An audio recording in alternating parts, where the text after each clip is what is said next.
Welcome to Mom Alternative, where we try to figure out what common sense attitudes towards parenting and motherhood look like. Today we'll cover how dare family members carry your baby downstairs, how to tell if your partner is serious about your relationship, and how to deal with a smoking partner when you're pregnant. Our first thread of the day is titled Baby Down Basement Stairs Drama, which probably sounds like something that shouldn't cause a lot of drama, but here we are. Opie says, "Hi, I'm using this as a sounding board. I'm looking for perspectives to see if I might be over-dramatizing a risk. On Sunday, we finally had my nephew's 4th birthday party. My sister-in-law and mother-in-law were in the house while my little one was napping. I found out my baby was awake and went in to give a hand since I heard my sister-in-law had him. I figured she'd want 4-month-old, well, almost 4-month-old, he's 4 months today, snuggles, and she still had things to get ready. When I went inside, I couldn't find them. They had taken him downstairs into the basement in search of a cupcake tray. My baby is a tank for his age and curling, flexing, pushing off of people all the time when excited. From my perspective, that makes it a risk taking him down a flight of stairs in the first place, but especially not ones with a concrete flooring and the handrail is not that great. Sister-in-law wasn't even using the handrail when she came upstairs. It's easy enough to slip or be thrown off balance. And then to add my tank of a little one on top of it, I think taking him downstairs was completely inappropriate. There were other things they could do. Part of why I'm asking is because my hackles rose that my infant did something inappropriate without my consent or knowledge. Then when I told them I did not find it appropriate, I was given the common lines of your spouse, your husband knew, he didn't know that he was taken downstairs, only that sister-in-law had him. And you have to know that you can trust us with him. We'd never let anything happen. Or it's a new mum thing. At that point, when reaction and fear was minimized, I saw red. I don't remember what was said, but I looked angry enough that sister-in-law said, "I'm sorry, what can I do?" And as coldly as possible, I replied, "Never do that again." I then called my mother-in-law the next morning because I was still seething to let her know that this was a boundary and why. When I got those same minimizing phrases, eventually she agreed not to have him downstairs again. I'm thinking my brain may have taken the risk a step too far because of my exposure. I see adults with profound and severe developmental disabilities every day. A lot of those were because of simple things like a fall at a super young age where they had blood on the brain or concussions and development stalled. I don't think the basement is always off limits, but 4 months with that softer skull, absolutely unnecessary safety risk. So maybe I'm overblowing the concern? My sister-in-law claims that I must have postpartum anxiety because, quote, no one thinks this way. So I'm asking for insight from other mums who have no stake in it. Thanks for your perspectives. Sometimes I wonder where or how people live and how they survive through normal everyday life. I don't know how you manage to get to a 4-month-old without ever having had to take them down or up any flight of stairs, even a flight of concrete stairs, and even with bad handrails.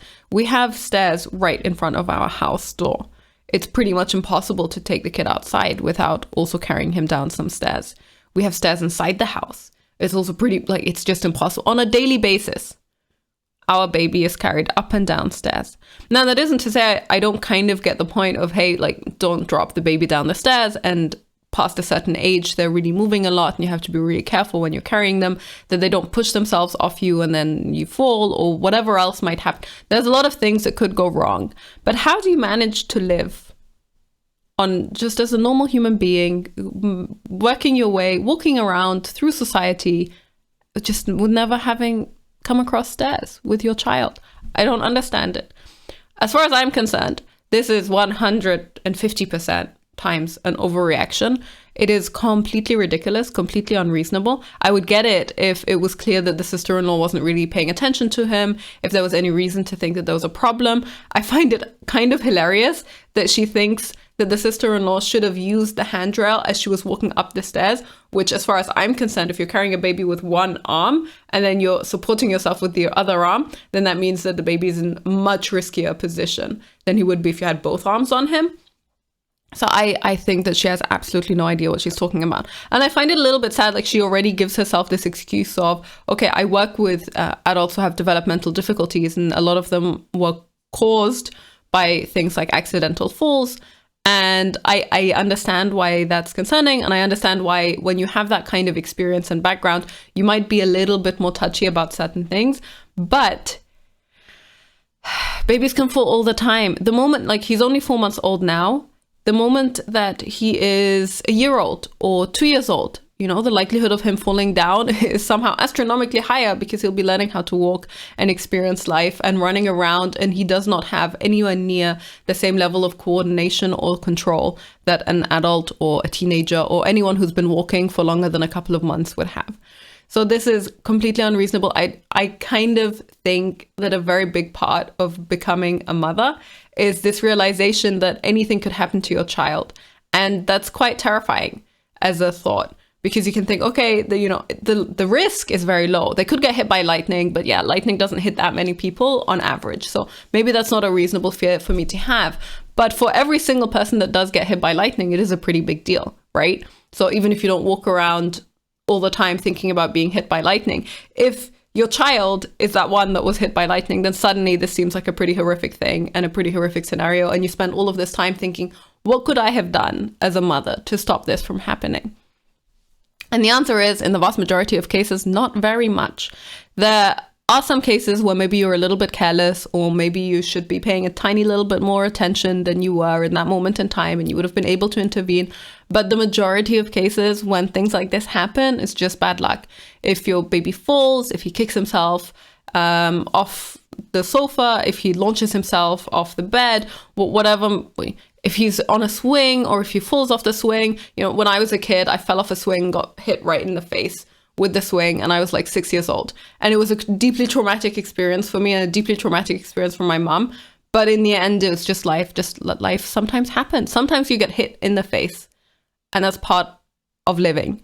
And you cannot expect that everyone in your family has this weird perception of what is risky and what is not risky behavior.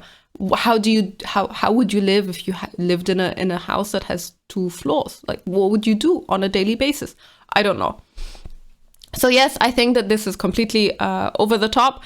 I actually also think that OP 100% knows that it was over the top, not only because she wrote this thread and she wrote it in this way, like, oh, maybe it's me, but this point at which she says, when they said, you know, you can trust us with him, we'd never let anything happen, and it's a new mom thing, and that being the point at which she went bonkers insane, angry about it, that is 100% a sign that she knew.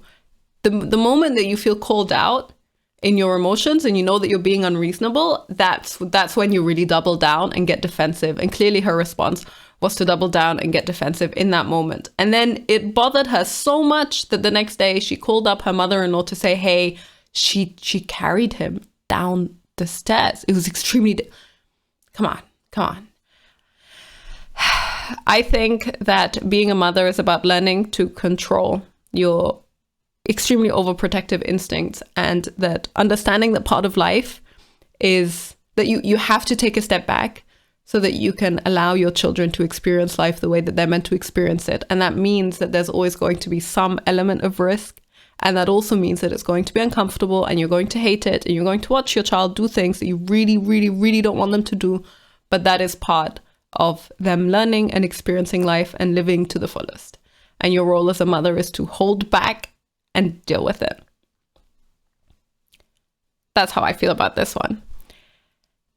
Now, the internet actually came down on my side, which I was honestly a little bit surprised by, because sometimes I assumed there would be way more people on her side than there seems to be. The first couple of replies are as follows. If someone treated me like that over something so trivial, I would never want to be around them or their kids again. And then OP says, for clarification, how I treated sister-in-law, how she treated me. And then the person replies, how you treated her. An example here, a similar scenario by another commenter is, well, 3 years ago, my sister-in-law grabbed her kid from me because I was dancing with him and she got scared I would drop him. He was maybe 4 or 5 months old. Mind you, I'm extremely cautious. Anyways, I stopped carrying the kid and was reluctant to help her the last time because she needed someone to hold him while she got something. I do not go to his parties and my son has not yet met him. My husband and I were offended at her reaction. We were struggling with fertility at that point. His brother did apologize for his wife, but I just cannot deal with that kind of drama. And then the original poster replies, yeah, if someone made me feel like such an incapable moron, I would really be reluctant to do anything with their kids ever again. I'm sorry you don't have a relationship with your nephew. Makes sense, right? You don't want to be around people who are completely crazy neurotic. And when they respond to you in this kind of way, then all you're doing is damaging your relationship within the family with those people for whatever reason. You're also restricting the number of people who want to interact with your child because they don't want to deal with you as a response to that. Next person says, I think you're overreacting big time and your family will now likely avoid interactions with your child to prevent unintentionally doing something to set you off.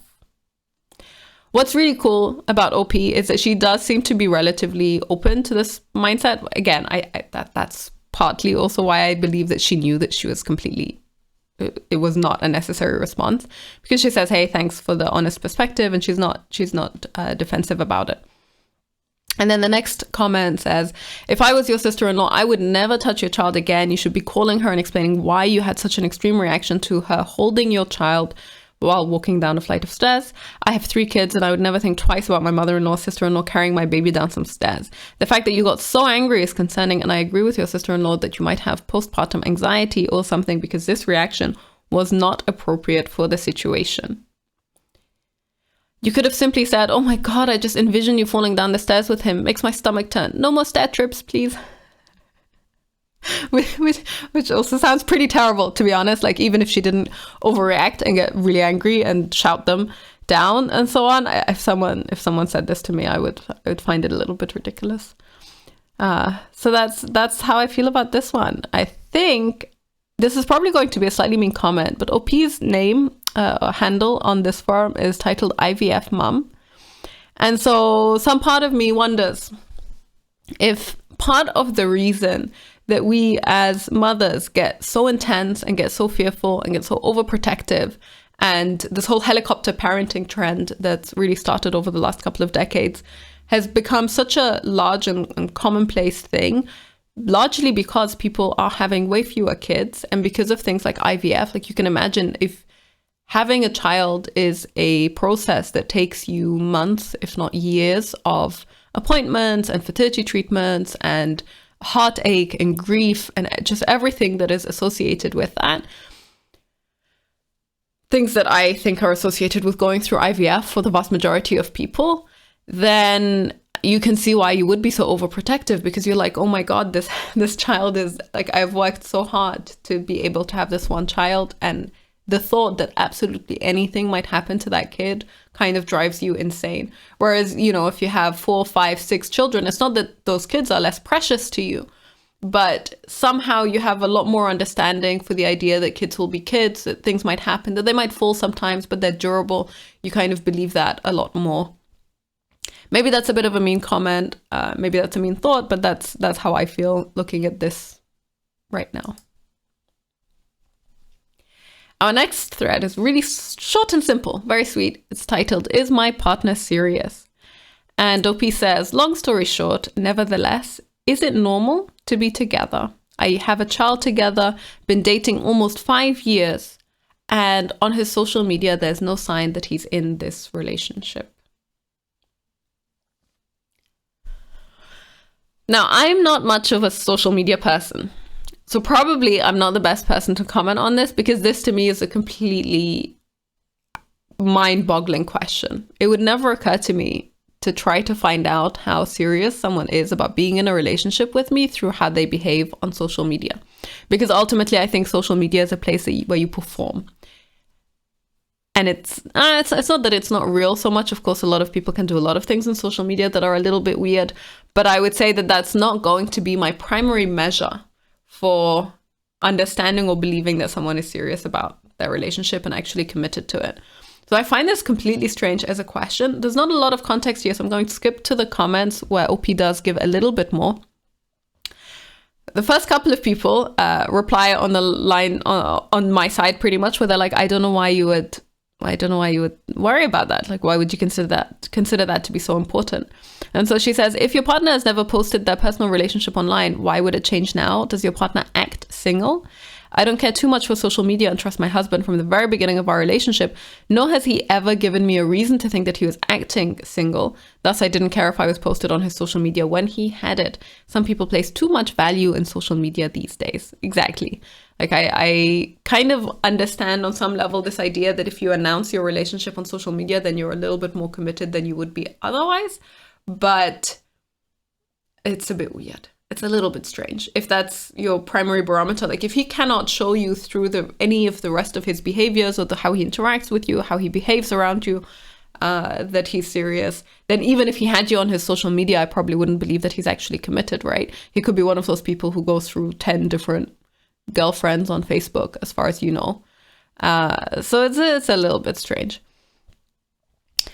OP says, he's given a reason for me to wonder. Most of his following is female-based, so I'm just wondering if my partner, not husband, I'm not married or engaged, is serious. And here I think you kind of already get the hint of where the problem is. As far as I can tell, her issue seems to be rather on the level of, we've been together for 5 years, we have a child together, he has not proposed, we are not engaged, maybe we haven't even discussed the idea of marriage, and therefore she's looking for all of these other signs and other ways to identify that he does actually care about the relationship and he is committed and he will be staying with her for the foreseeable future, whatever that might look like. And there, I would probably say that's kind of what happens when you do things a little bit out of order. Now, I know we are at this point in society now where marriage does not have a lot of meaning. I was actually also one of those people for most of my 20s where I really was like, I don't really understand what it gives us more than knowing that we are committed already. Like, we already know that we're in this for the long haul.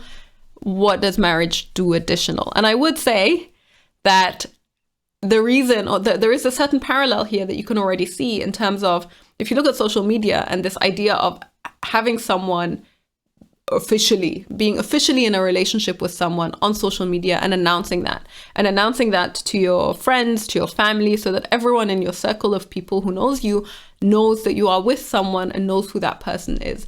That is kind of largely the role that marriage plays. And this, I would say that was probably the original role that it played to a large extent, right? You'd bring the village together, you'd have a ceremony in front of everyone, and you would make vows to each other in front of all of those people. So it was very much a social, it fulfilled a social function in terms of letting everyone know that you're together. And now when that isn't there, and it doesn't seem like both people in the relationship are on the same side with regards to having that, then you kind of look for these other imitations of the same thing.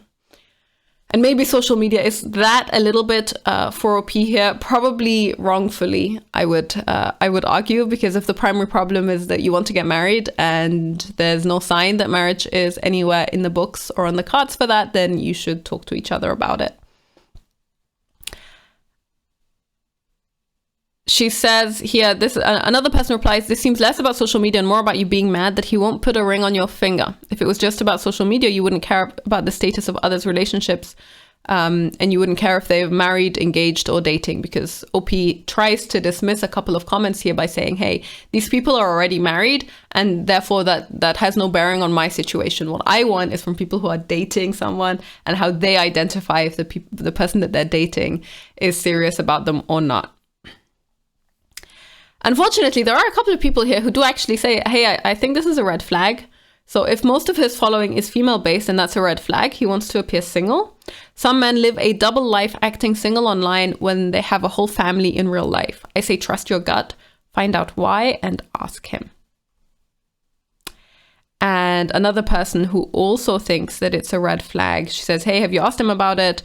OP gives a kind of a nonsensical reply about how he keeps re-downloading the Snapchat app, but she can't check his account. And then one person here says, if he's serious and has nothing to hide, you would have access. I know my partner's passwords and vice versa. We don't have social media anymore because we both found it to be a complete waste of time and energy. But when we did, we knew each other's passwords and know phone codes, laptop passwords, etc. Neither of us has any worries about the others using our devices. If he's not a completely open book with the mother of his child, then he's not the one for you. There are clear trust issues going on here, and you need to ask yourself if this is how you want to live your life before too much more time and energy is wasted. And to this, I would actually kind of say that, okay, it's a little bit difficult because there's two ways that you could look at this scenario of having access to all of your spouse's everything. On the one hand, if you need access to everything in order to trust them, you still have a fundamental trust issue. On the other hand, if they actively try to prevent you from having access to anything, then that also means that there's a trust issue. There's a certain level when you are both on the same page and you both trust each other and you both know that you're very committed and you both have no reason to ever think or doubt or believe that the other person would cheat on you, then you neither try to hide stuff, nor do you go out of your way to find stuff, right? It's just not a thought that enters either of your heads. So I would probably say that the fact that she doesn't have access is not necessarily a problem in and of itself, but if she's trying to get access, then that already proves that she doesn't trust him, which clearly she doesn't. And if he's stopping her from getting access, then that also proves that he's hiding something. So there's definitely a lot happening here under the surface that OP doesn't touch on, and unfortunately it manifests itself in this very sad question of how do I tell if my partner is serious or not if he won't put me on his social media? Because then there would be the question of, hey, if he did put you on his social media, then suddenly would the problem disappear? Would all of your trust issues and questions around his behavior and how he's acting go away? Because it seems to me like you're finding a scapegoat. That's what I would say to OP, and I'd probably say you should work on the trust in your relationship as well, because that's the fundamental problem that you have here, and maybe that's the one, that's where you should focus your energy. Our next one is titled Smoking. OP says, so my boyfriend smokes, not cigarettes, if you know what I mean. Throughout this pregnancy, I've had multiple conversations with him. Do it outside. We even have a 3 seasons room, but he won't. At first he did, but then it turned into winter and it's too cold. Baby can come anytime now, and I'm tired of the house reeking every day. I have a nurse that comes by for weekly visits. My mom came over today and she smelled it and said the same thing I did to him. Why can't he do it elsewhere? The car, 3 seasons, outside. He shouldn't even be smoking in the house because of all the baby stuff I just washed and cleaned. All of our windows are taped or whatever with plastic because of the cold, so we can't open them right now, which makes it worse. I feel like it travels through the vents much easier. I'm worried about my nurse coming after baby and her smelling it. Then bam, a CPS case opens and we have a home visit.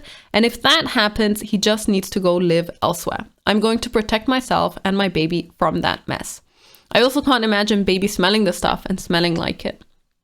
Either way, am I asking for too much? With how many conversations I've had, it makes it feel that way. I'm not asking him to quit. I'm just asking to go outside or something. I get that it's cold, but I don't really care either that it is.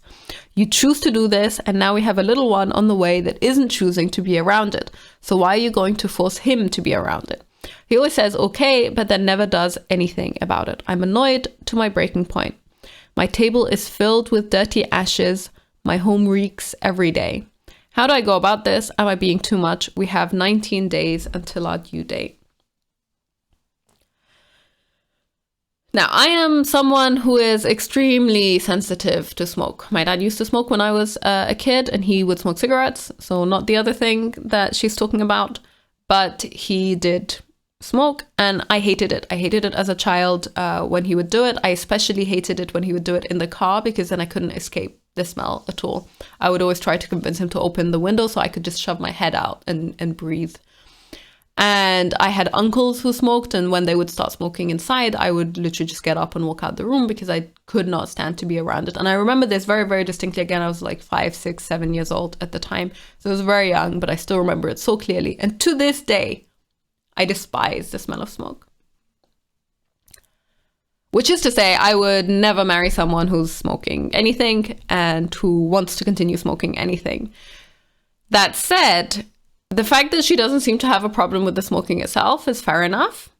And I guess it's fair enough to also draw the line at to what extent will my baby be exposed to the smoke when you understand that smoke is not good for either a pregnant woman or for her child. Unfortunately, it seems to me that they just have a different set of values, that there are different things that are important to them. She's coming at this from the angle of, how do I look after my baby's health in the best possible way? And he's coming at it from the angle of, I don't really care. I don't think either, on some level, he just doesn't believe that it will impact the baby's health. And I guess it's true. A lot of people will say, hey, my baby was around it all the time and it was completely fine. It's not a problem.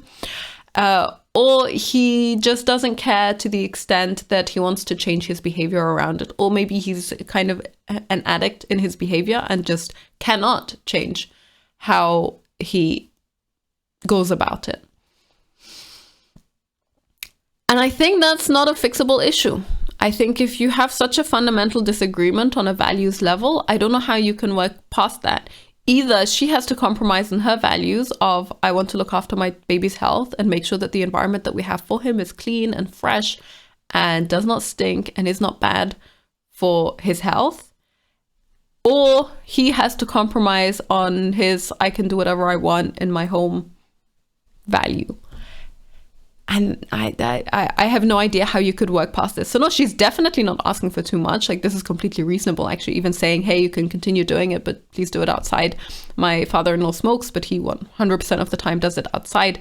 And I couldn't stand it if he even thought about doing it inside. Like, that this would never, would never happen. But it would never occur to him to make it happen that way, because he does understand that it's not good for everyone around you to be breathing in the smoke. I think that it really depends on what is the thing that's holding him back. And I know that she says that they've had the conversation a lot as already. So I would question, okay, to what extent is this actually a conversation versus her just telling him, hey, I need you to do this, and that's it. Is this way that she says, he always says okay, and then never does anything about it. It seems to me like he's disengaged from the topic, like he's not actually trying to look for a solution. He doesn't believe that it's a serious problem. He's very passive about it in terms of, like, does he come up with alternatives himself for what would be comfortable for him? Maybe he wants to have his, like, one smoking room in the house that's still indoors, but then it's known and accepted that that's the place that he does it, and you keep that door closed and no one ever walks in there. However you want to go about it. But it sounds to me like he's not on the same page and he's not really interested in trying to find a solution. And if that is the case, then that's a problem. And if the way that OP is going around about the conversation is to just tell him, and he doesn't care, so he's not engaging. And then next time she also tells him again, then she tells him again, and she tells him again. Then it's you get into this habit of just like nagging. And it's just frustrating for both of you, because you're like, okay, why am I wasting air on having this conversation that's not resulting in any change? And he's annoyed because he's like, yeah, you told me that already, and I didn't care the first time round. Why do you think I would care now? So that's not good. I don't know how I would proceed from here. If I were OP, I think I would probably try to really sit down and say, okay, to what extent is this something that you are not going to compromise on?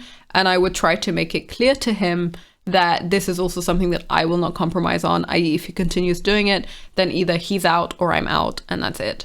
Because that is how serious I would take it. If she's not taking it that seriously, if it's not that important to her, then whatever line she needs to draw, she needs to define a line and then draw it. I think that that's the most fundamental thing with this type of situation. I would probably say that in future, before you decide to have kids with people, maybe make sure that you're on the same page with regards to things like smoking, because that's a daily behavior and it's a daily habit, and it's something that will follow you forever if you don't talk about it and you don't fix it. That's how I feel about this one. You can see some of the comments. This would absolutely be a deal breaker for me. It's disgusting to smoke anything indoors. He needs to smoke elsewhere. End of story. If he can't make that simple change for your health and the baby's health, then he doesn't really care about you. Can you buy an air purifier or two to help clear things out? Even if he stops now, the smell will probably linger for a while. I can't actually imagine that you're able to get the smell out without completely fumigating the entire house. But good luck with that. a bunch of other people. This person says, you're not asking too much and he's being selfish. It's no big deal for him to go outside. My husband and I both smoke as well. Me not now because I'm pregnant, but my husband still does, and he does it nowhere near me and is very respectful, and he won't have it anywhere near our baby. Your boyfriend needs to grow up and make a very easy change for everyone's well-being. You can see just the fact that this is a mum forum means that pretty much 99.9% of the people commenting are going to be like, yeah, like he's being totally unreasonable. He's being totally selfish. It's disgusting. It's unsafe. It's bad for your baby's health. Make him stop. And that's pretty much it. I mean, you can see this is another one who's kind of close to my side here. I could never cohabitate with this person. Like, yeah, me neither. She says, yes, the clothes and everything else will reek if he's smoking inside. That's so ridiculous on his part. He really could not live with me another day. He's so gross and lazy. And one person replies to this saying, hey, it absolutely will smell, probably far worse than OP realizes because she lives there and likely has become nose blind to it. We occasionally have kids stay with us who come from smoking homes. I assure you, those of us who don't smoke can smell it on them and their clothes, even after multiple washes and a couple of showers. And the reply to that, that's exactly what I thought. I didn't want to be too mean, but my first thought was, the smelly kid in class. That's so sad. This is one of those scenarios, and obviously, like, those are the social consequences when the kid is much older. The health consequences for a young child are very, very different, ranging from things like risk of SIDS goes up dramatically if you have a smoker in the house. But it's really sad. I completely understand that people, from the libertarian perspective of things, people can make whatever decisions and whatever choices they want for themselves. And obviously, a lot of the time, they will make decisions and choices for their children as well. But it's really, really unfortunate when you make a terrible health choice for yourself and then your kids are the ones that have to suffer as a result of that. That's very sad. The next one is titled, How do you politely decline family asking to borrow money? My husband and I are pretty well off, more so than my family. If there happened to be an emergency, I definitely wouldn't mind helping, but I absolutely hate being asked to borrow money. It makes me feel awkward and uncomfortable. My cousin is a single mom, which I know can't be easy. She works a full-time job and sometimes does Uber Eats when she needs extra money. She texted me probably 2 months ago and asked to borrow $40. And she'd give it back to me on her payday, which was Wednesday. Wednesday rolled around and she didn't mention it by 8 p.m. So I texted her and asked, and she said she forgot and she sent it immediately. For me, if I ever asked anyone for money, it's just something I wouldn't let myself forget. Today, another text rolled in asking if she could borrow $30 until payday. I tried to avoid the text, hoping she would ask someone else, but she didn't. I told her I would and asked her to just shoot me a text when she sent it back. When she sends the money back, that is. I don't think she would just not pay me back, but I don't like feeling like a bank because I have done well for myself. I'm very frugal with my money myself, so it's rare that I even just drop $30 to $40 anyways. What are some non-confrontational ways to say no? I don't want to be passive aggressive or just straight up tell her no or anything like that. It just all makes me uncomfy.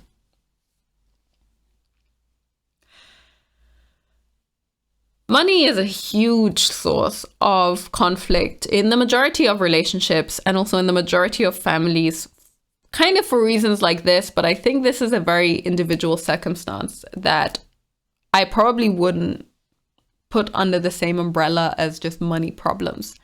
This is a very, very... OP gives the impression that her cousin is a single mom. She works a full-time job. She also works extra for Uber Eats when she needs extra money. So as far as we can tell from the story here, the cousin is a pretty hardworking mother who is trying to make ends meet, and she's really struggling and she's living paycheck to paycheck. And that's why she says, hey, I've just gotten to the end of the month and I have this one bill coming in and I can't quite afford that bill. So I need just a little bit of money to get my next paycheck and then I'll figure it out and so on. Now, that's one aspect to it where I would say if I care about my cousin at all, I would never have a problem with helping under those circumstances. And I would probably see if I could help her beyond that in a non-monetary way as well. because the money is one aspect of it, but the actual lifestyle and the stress of it and trying to maintain a good, healthy, happy home for your children under those circumstances is very difficult. And probably you need some help in your life and you need people on your side. That's one aspect to it. The other aspect to it is that, of course, no one is actually entitled to your money, and it's completely within your rights to say no. I don't think it's that complicated to say no. If I were faced with the exact same situation that OP has here, because she's asking to borrow minuscule amounts like $40 or $30, neither of those are an unbelievable amount of money that's going to really take me back a lot. So I would probably say, here, I'll give her a couple $100 and let it go. And then if she asked again, I would try and give her a little bit extra again. And then maybe the second or the third time that she asks, I'd be like, look, this is the most money that I have available for you. I won't be able to help you out with money anymore. But if there's anything else that you can do, any other way that I could help you out, then just let me know. I'm really happy to do that. And then, ta-da, that's it. There is this point where just having a little bit of generosity towards the people in your family is a good thing. And you should only do that, of course, if you can afford to do it. If you can't afford to do it, then I would just honestly say, I would love to help you. And I'm happy to help you out in other ways, but I'm afraid I just can't spare the money right now. And that's also completely fine. That's completely within your rights. Whatever way you decide to do it is up to you. But I would try to approach it from this angle of, what kind of help can I offer this person who seems to be struggling, who's in my family? And how generous can I afford to be?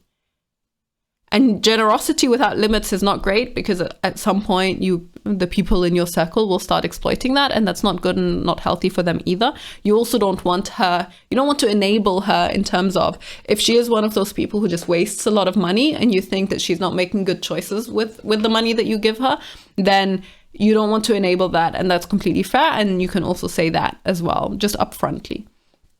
The thing that I think is a little bit sad about this whole thing is that OP here is a little bit stingy, unbelievably stingy, in terms of, hey, I'm going to give you $40. You're going to give me the money back on Wednesday. If you don't give it back to me exactly on Wednesday, then I will text you and call you and find out why you haven't given me that money back, and you should immediately send it back. That's a little bit intense. That's probably not how I would approach it. I would be fine waiting a few days. I'd be fine waiting a couple of weeks.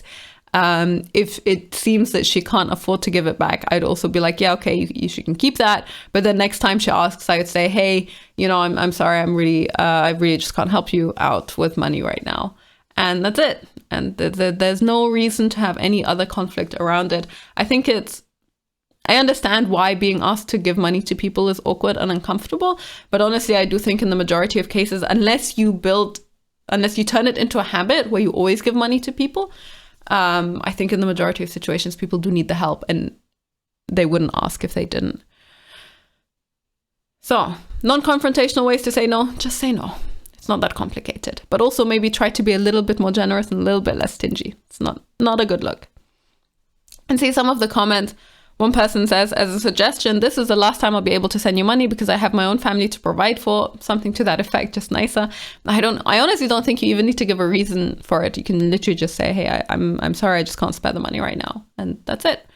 I've learned from a boundary coach to just say no and not give an explanation, or simply saying, unfortunately, I can't, and leaving it at that. It's definitely hard and uncomfortable. I think that it's hard to say no only for as long as you're not offering anything else. So if you come at it from the angle of, hey, I'm sorry, I can't help you out with money, but if there's anything else I could do for you, I'm happy to help out, then it sounds a lot softer, right? And obviously you should mean that. If you don't want to help out with anything else, if you're not willing to help out in any other way, then don't make an offer. But I would, generally speaking, be very open to helping out with my time or helping out with food or whatever else, even if I can't help out with money on a regular basis. And then you get to all of the people who recognize exactly how much money she's asking for here. Here's one person who says, maybe this will be an unpopular opinion, but I would gladly give a family member $70 in 2 to 3 months if they needed it. My cousin was 400 short on rent and I gladly gave her the money. We aren't even well off. We just believe that no one should suffer in our family. Exactly. Like if it's family and someone's really struggling, then of course, like, especially for tiny amounts of money like this, it's hard for me to think of a circumstance in which I would really have a problem with giving it to them. Unless I was really struggling. Like maybe if we say I'm well off, if I'm really struggling with money myself, then that kind of answers itself. But if I'm not, then come on, it's not a big deal. One person says here, I can relate to this. I've told my whole family no when I finally had enough of being used. They only came around when they needed something or money. Then I started saying, I can't today, then moved to, I just can't give you money. They stopped talking to me, including my parents. Only talk to one sibling. She only talks to one sibling. And once she's asked, she's asked and I lended her money and she tried asking again and I said no. She's still around, hasn't asked again. Sometimes you have to say no. If they respect you, if they respect your answer, they will understand. Don't make it a habit for her to ask you every time. Then 40 will turn to 400 and so on. And that sounds like an utterly depressing and very, very sad situation if your relationship with your parents or other people in your family is dependent on you providing things for them, whether money or otherwise. But so long as you say no and you stand by that, that's also fine. I think this is 100% the risk of turning something into a habit when it shouldn't be one. And the idea of not being able to say no is just really it's not that hard. Now, this person, which is actually quite a harsh statement, but I want to end on it because I think it kind of makes a really good point.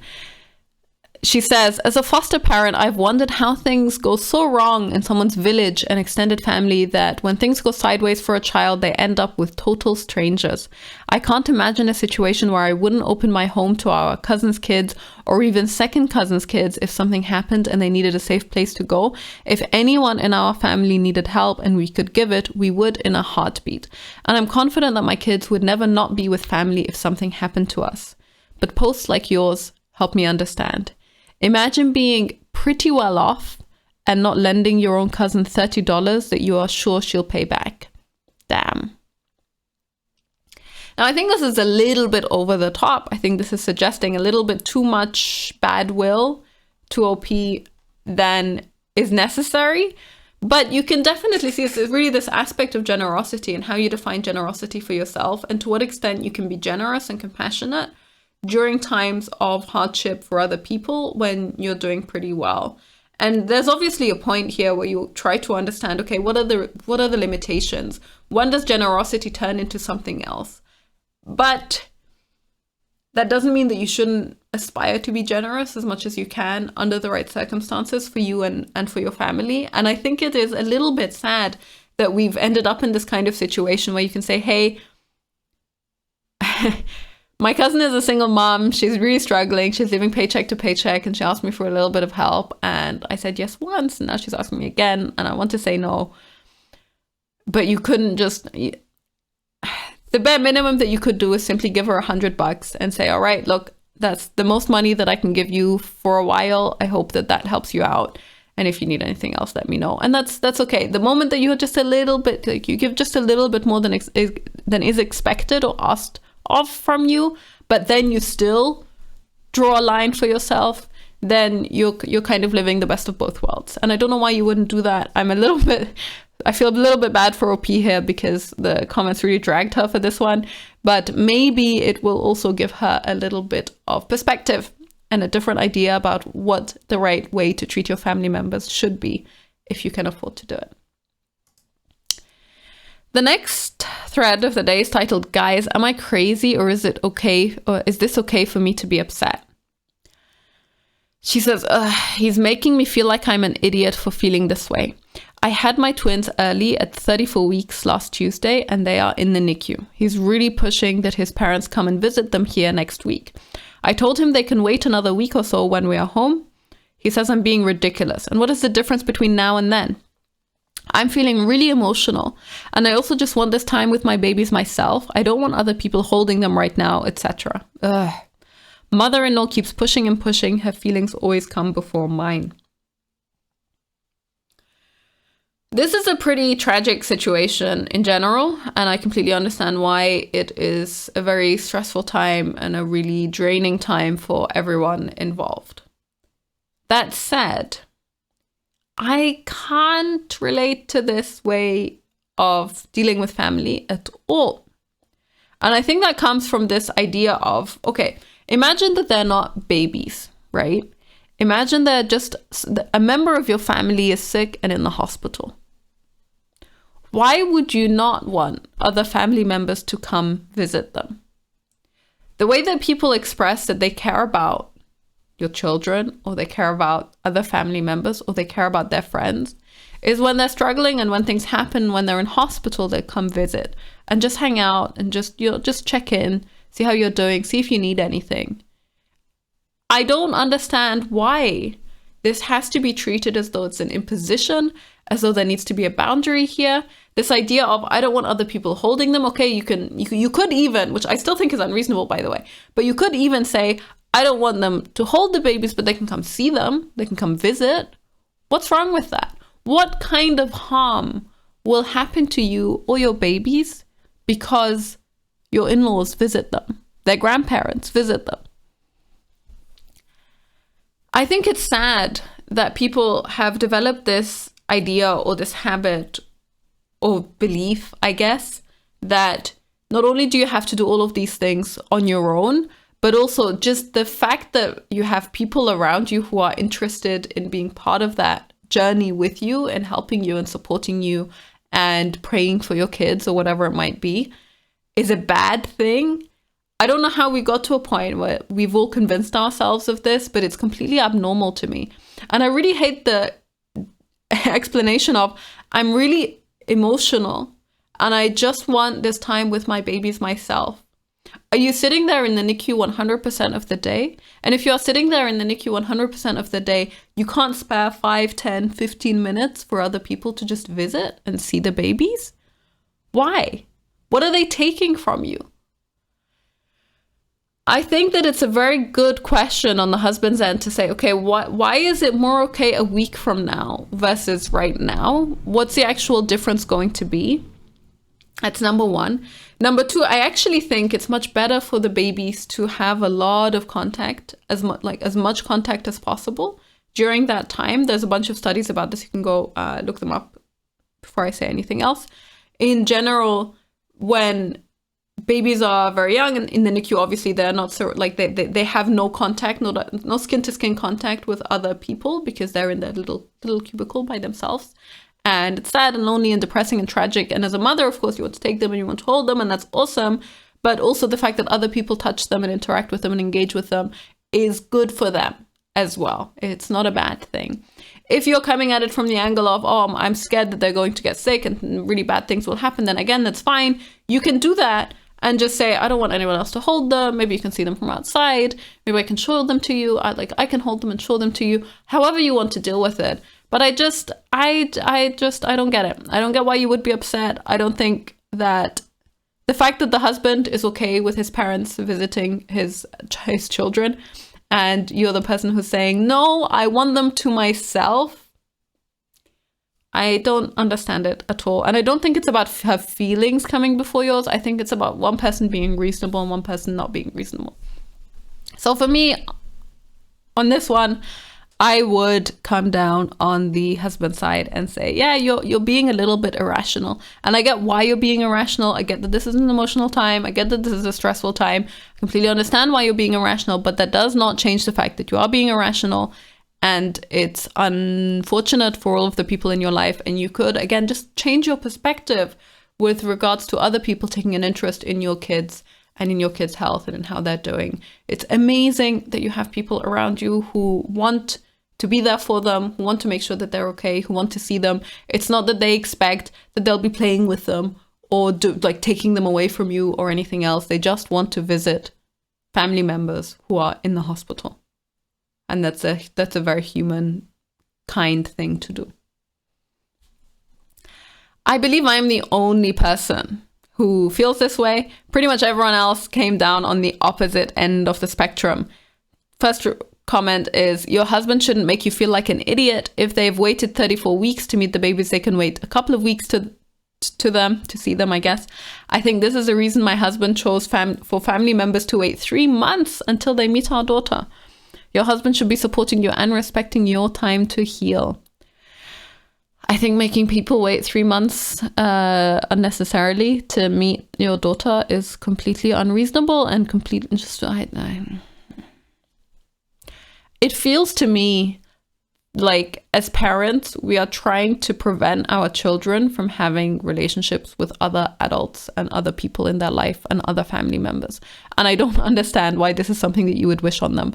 I don't think that you as a mum need to be the only person that ever has access to your children, to still be their mother, to still have a very deep and close connection with them, to still have the most amazing long-term relationship between mother and child. Like, you can have all of that while still, let's say, to look at it from the more positive angle, while still enriching your life and enriching your kids' lives with other relationships and other people. You don't need to prevent them from having contact with other people in an attempt to keep them safe because you think other people will kill them or do whatever else, especially when they're family. Yeah, I can understand keeping them away from strangers, fair enough. But to treat family like that is just very sad. And then this person says, as a quote, dear husband, you have to understand, I have physically been carrying these babies inside of me for 8 months. I have kept them alive and growing and thriving. Now they've been ripped away from me and modern medicine has taken over my role. The second we get them back, I'm going to want to hold and bond with them in ways that I couldn't while they were growing inside. Please wait until we get them home and I get the chance to have them to myself again for a little while before I have to share.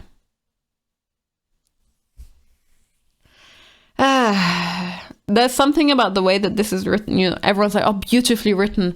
I was going to suggest something similar, but also adding that your babies are literally still supposed to be inside your body.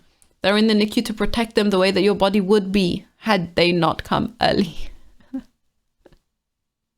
And so because they were meant to still be inside my body, no one else gets to see them, even though they're not inside my body anymore, and they do exist in the real world. People can see them. They can be held by other people. There will be doctors and nurses interacting with them on a daily basis and touching them and cleaning them and sticking needles in them and so on. All of that will happen, but family members are the ones who cannot come and even see them from far away, if that's what I wanted them to do. What this is for me is an explanation for why you can have a totally irrational response to it as a mother, but it is not an excuse and it's not a justification, and it does not suddenly mean that you're being reasonable by doing this. You're not being reasonable by doing this. It's like, yes, of course you feel uncomfortable with it. Of course you feel, oh no, like this is a horrible situation. I'm really stressed out by this situation. I really want them to be as close to me as possible, but they're not. And the fact that they're not as close to you as they possibly can be should not mean that no one else in your life gets to see them. And then one person asks, what do doctors recommend? OP says, they say visiting is fine. This is for me personally, not doctor advice. And then that person says, if the doctors aren't opposed, I think it's important to remember that they are his kids too. And then that person gets the real... she gets a little bit jumped on from the others. People say, hey, seriously, no one's saying they aren't his kids, but those babies are in the NICU and OP freshly delivered. She's entitled to her time and space postpartum. Even if they were home with the babies, she needs to process emotionally. This isn't just a matter of visitation if physically possible. OP is the one who carried and gave birth to her babies, and her husband is being instead of supporting her and thinking of their babies first, he's up his parents. I completely disagree that it's not being like, you know what? Sometimes it's important for your spouse to be a voice of reason in your life. And if you're behaving in a way that makes absolutely zero sense, your spouse should be there and say, hey, look, I don't think you're being reasonable right now. This is not good. This isn't healthy. Your spouse's role is not to just roll over and say, oh yeah, okay, anything you want, honey, that's fine. The next person calls her insensitive for daring to suggest that if the husband wants his parents to visit his children, then he can allow that. She says, yes, they are his kids too, but she's gone through an emotional roller coaster getting them here. They are in the NICU and would, under normal circumstances, still be inside her body. I'm sorry, I just don't get it. I just don't get it. I get that being a mother is a very individual and a very personal experience. And I do think that in general, this is something that we should, and we do take pretty seriously. It is a sacred bond, and it sucks when things happen that break that bond either prematurely or unluckily or through anything else happening. I understand all of that, but I do not think that the right response from the mother's side is to try to control absolutely everything about her kid's life, is to try to prevent other people from having any contact with them, and to restrict whatever type of relationship other people might have with them. And especially to respond in these kinds of scenarios where grandparents just want to visit, to take them in this kind of personal way as if they're trying to encroach on your space and on your privacy, when they just care about their grandchildren and want to see that they're doing okay, is really sad. It's a really sad way to behave and to think and to be. And so our next thread is titled Apathy in Marriage. I never thought I'd be writing something like this, but here we go. My husband and I have been married almost 8 years, together for over a decade. We have been the best of friends. We fell in love when I was only 16 years old, and it's been us against the world ever since. We have 5 children, ages 5 and under. I'm a stay-at-home mom and homeschool our oldest. It's a lot of work taking care of these babies, and it takes everything in me. We have no family nearby and only a few friends, no babysitter currently, and I get 0 breaks from the kids ever. My husband is a financial advisor, entrepreneur. He makes a decent living, but we're definitely in the building phases of his business. So money stress is still moderate, but we're comfortable. The issue is he works a lot, like a lot. He'll be gone from dawn until after the kids' bedtime or later most nights of the week, with work things taking over weekend days at times too. It's been hard, but we both agreed to invest the time apart and his attention to making a good life for our family. The problem is, I've begun to grow distant. He's so sweet when he's home and very loving and attentive, but I feel like I've had to go through this awful metamorphosis of learning to do life without him, and now he's just a stranger at best, a nuisance at worst. I know it sounds like I'm a monster. I feel horrible, but I think in order to survive the loneliness and stress of so many children and pregnancies and long days alone, I've adapted in a negative way. I used to miss him so much. Sometimes I was depressed and non-functional. Now I do great without him and not great with him around. When he's home, he just riles up the kids. They're excited that daddy is home. I get it. He disrupts the routine. He requires so much attention because he's normal and loves me and wants to talk after being apart for so long. I don't know what to do. I dread his phone calls and texts, and when he comes home, because I know I'm off and I can't help it.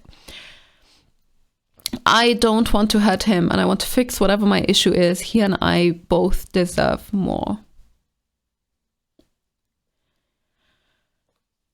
On the one hand, this is actually a pretty sad thread. It's kind of sad to see the type of transformation that someone's marriage can take, even though she says, he's a really amazing husband and they're really happy. They were really happy together.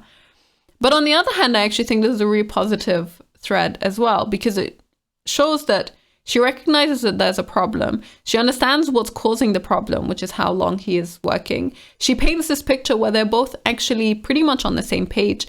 It's not that he started working crazy hours without her agreement or without her knowledge, without them being on the same page. So they talked about it, they discussed it, they together agreed that he would make this sacrifice in the short term for the long-term health and financial security of their family. And that's actually a pretty beautiful thing. It's pretty amazing when people manage to do that.